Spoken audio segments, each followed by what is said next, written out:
राज्यामध्ये लोकसभेच्या निवडणुकीच्या पार्श्वभूमीवरती सध्या मुख्यमंत्री एकनाथ शिंदे यांनी शिवसेनेचा शिवसंकल्प अभियान जे आहे ते खरं तर शिरूर तालुक्यातून सुरू करणार आहे। त्याची सभा जी आहे ती खरं तर 6 तारखेला होणार आहे आणि या सभेच्या ठिकाणी पाहणी करण्यासाठी माजी खासदार शिवाजी आढळराव पाटील आपल्यासोबत आलेले आहेत। दादा, ज्या पद्धतीने आपण पाहतो की खरं तर शिवसंकल्प अभियानाची सुरुवात शिरूर लोकसभा मतदारसंघात होणार आहे, नक्की काय मुद्दे असणार आहे ह्या संकल्पात?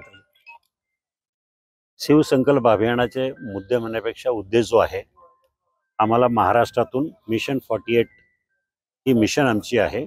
48 जागावर लढायचं, 48 जागावर ताकद लावायची, जिंकायचं आणि त्यातून किमान 45 जागा जिंकायच्या हा आमचा उद्देश आहे। त्या दृष्टीनं जे अभियान आम्ही घेतलंय ते अभियानाची सुरुवात आज शिरूर लोकसभेमधून परवापासून 6 तारखेपासून होत आहे।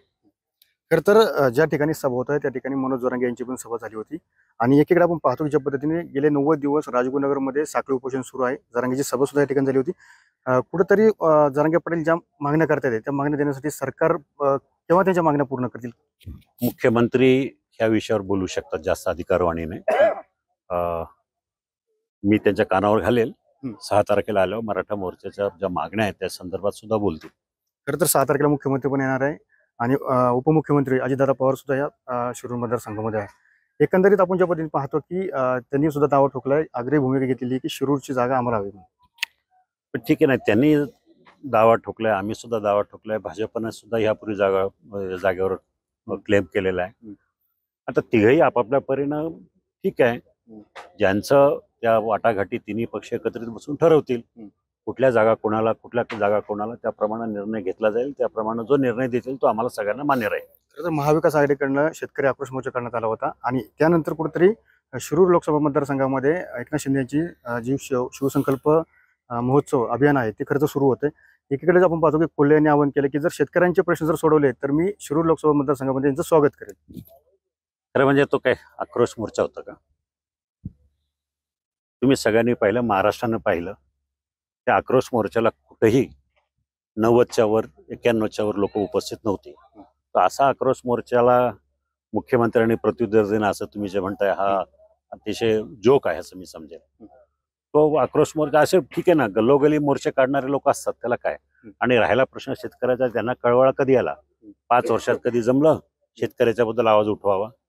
4 चांगली भाषणं केली, चांगल्या टोनमध्ये बोलले, डरकाळी फोडली, म्हणजे शेतकऱ्याचे प्रश्न सुटले असे नाही ना। अहो, शेतकऱ्याच्या बांधावर जाऊन ते कसा अडचणीत आहे, त्याला काय दुःख आहे, त्याला काय वेदना आहेत, हे आम्ही करतोय।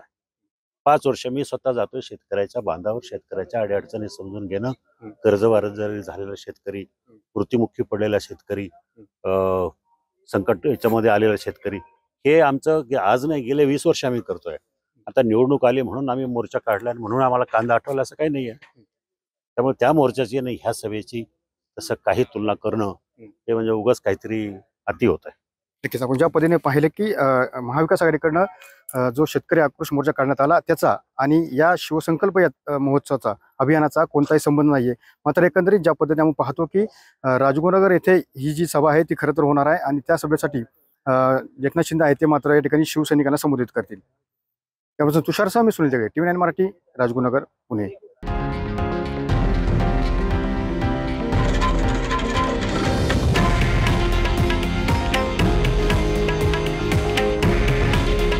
हे आहे देशातील नंबर 1 न्यूज नेटवर्क आणि आपण पाहत आहात TV9 मराठी। काळजी तुमची, हित महाराष्ट्राचं।